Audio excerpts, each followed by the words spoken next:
जगातील कोणत्याही राजाची जयंती ज्या भव्यतेने आपण शिवजयंती पुण्यात साजरी करतो तशी होत नाही। स्वराज्यातील 100हून अधिक सरदार घराण्यांच्या रथांच्या साक्षीने यंदाची शिवजयंती अवघ्या विश्वाला हेवा वाटेल अशा स्वरूपाने साजरी करणार आहोत, असा निर्धार शिवजयंती महोत्सव समितीचे प्रवर्तक संस्थापक अध्यक्ष अमित गायकवाड यांनी व्यक्त केला आहे। शिवजयंती महोत्सवाला वैश्विक ओळख मिळवून दिल्याबद्दल अमित गायकवाड यांचा यथोचित सन्मान शासनाने करावा अशी मागणी विविध सरदार घराण्यांच्या वतीने करण्यात आली। महाराष्ट्राच्या सांस्कृतिक व ऐतिहासिक क्षेत्रात उल्लेखनीय योगदान देणाऱ्या अमित गायकवाड यांना इजिप्त येथील सोहळ्यात महाराष्ट्राचे सांस्कृतिक प्रतीक म्हणून ग्लोबल एक्सलन्स पुरस्कार प्रदान करण्यात आला।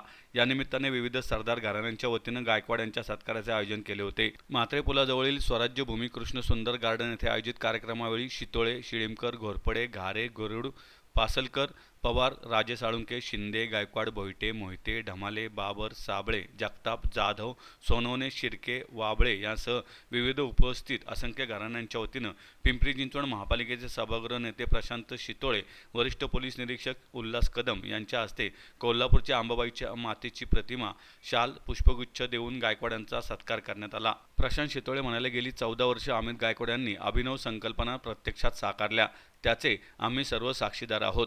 19 फेब्रुवारीला विश्वातील सर्वात मोठी ऐतिहासिक शिवजयंती शिवराज्याभिषेक 6 जूनला महाराष्ट्र शासन मान्य शिवस्वराज्य दिन, स्वतंत्र भारताचे पहिले वैयक्तिक ऑलिम्पिक पदक विजेते खाशाबा जाधव यांचा जन्मदिन, 15 जानेवारी महाराष्ट्र शासन मान्य महाराष्ट्र क्रीडा दिन या संकल्पनांनी महाराष्ट्राच्या नव्हे तर देशाच्या सांस्कृतिक वैभवात अतुलनीय भर घातली आहे।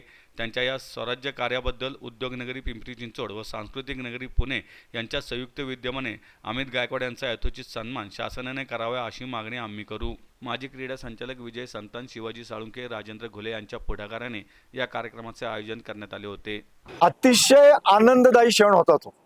म्हणजे खरं सांगायचं तर गेले 14 वर्ष शिवजयंती महोत्सव समिती पुणेच्या माध्यमातून, श्रीमंत गायकवाड सरकार प्रतिष्ठानच्या माध्यमातून, महाराष्ट्र स्पोर्ट्स फॉर इंडियन ऑलिम्पिक्सच्या माध्यमातून, जय शिवराय स्वराज्य पीठाच्या माध्यमातून, त्याचबरोबरीने औरंगासुरमर्दिनी, भद्रकाली, रणरागिनी, महाराणी तानाजी शौर्य पथकाच्या माध्यमातून, विश्व शिवकालीन मर्दानी युद्ध कला महासंघाच्या माध्यमातून अशा अनेक आघाड्यांवर आपण जे स्वराज्य कार्य सुरू केलं होतं त्या स्वराज्य कार्याची यथोचित दखल घेतली गेली आणि खऱ्या अर्थाने म्हणजे आज आपण महाराष्ट्राच्या सांस्कृतिक राजधानी पुणेमध्ये आहोत। शिवाजी महाराजांच्या 4 जयंती होत होत्या। दुर्दैवाने शिवाजी महाराजांची जयंती मोठी होण्यापेक्षा त्यांना वादात ओढण्यामध्ये लोकांना स्वारस्य वाटत होतं आणि हे कुठंतरी थांबण्याचा पण मी 14 वर्षापूर्वी केला आणि 19 फेब्रुवारीला अतिशय अभिनव संकल्पना मांडली। तुम्ही गुगलवर सर्च करा, सगळीकडे सर्च करा। आज भारतामध्ये विश्वामध्ये अनेक राजे, राजवाडे, किंग, एम्परर, फेरोज होऊन गेले, पण कुठल्याही राजाची जयंती ज्या प्रकारे आपण पुण्यामध्ये 19 फेब्रुवारीला शिवजयंती साजरी करतो तशी होत नाही। शिवाजी महाराजांच्या बरोबर जी वीर घराणी होते, जे वीर सरदार होते, जे वीर मावळे होते, त्यांचे वंशज आपण एकत्र केले आणि ते आपल्या वीर पुरुषाच्या नावाने रथ काढतात।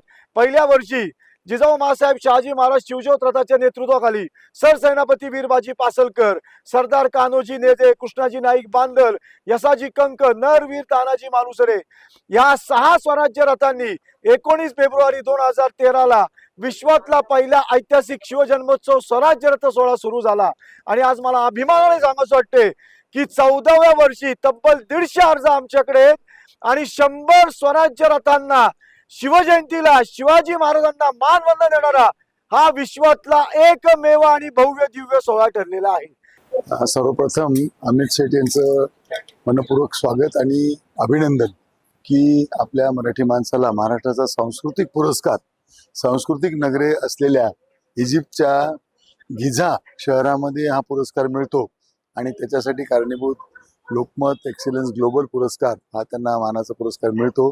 त्याच्यासाठी त्या अमित शेठचं अभिनंदन आणि पुरस्कार देणाऱ्या संस्थेचंही अभिनंदन। त्याच्याशिवाय या महाराष्ट्रामध्ये ही परंपरा ज्यांनी सुरू केली आहे मागच्या 5 वर्षापासून घराण्यांचे रथ 19 फेब्रुवारीला जे काढून अप्रतिम असा जगामध्ये असा कुठलाही प्रयोग होत नाही। आमच्या माननीय छत्रपती शिवाजी महाराज यांच्या स्मरणार्थ हे सगळे घराणे एकत्र येऊन अजूनही त्यांची आठवण ताजी करतात आणि हे सगळं श्रेय अमित शेठ यांना जातं आणि हा सांस्कृतिक वारसा त्यांनी जोपासल्याबद्दल त्यांचा अभिनंदन। माझं नाव राजेंद्र साळुंके।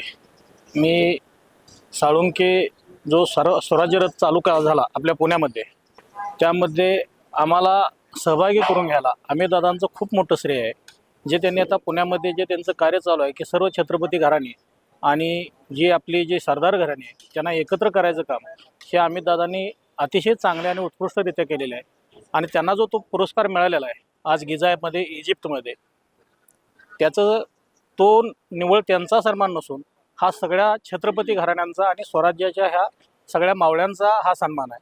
आणि खरोखर आज साळुंके राजवंश आणि साळुंके प्रतिष्ठानतर्फे मी त्यांचं हार्दिक अभिनंदन करतो. छत्रपती शिवाजी महाराजांचे विचार आज जर पाठ्यपुस्तकं जर बघितलं तर पाठ्यपुस्तकात छत्रपतींचा हा इतिहास आहे हा बऱ्यापैकी म्हणजे टाळला जातोय. आणि तो जो विचार आहे तो अमितदादा यांच्यामार्फत आज तरुण पिढी पुढे यायला लागलेला आहे. आणि जो इतिहास पुसला जात होता तो पुन्हा एकदा नव्या जोमानं दादांच्या माध्यमातून पुढं जनतेपुढे यायला लागलेला आहे.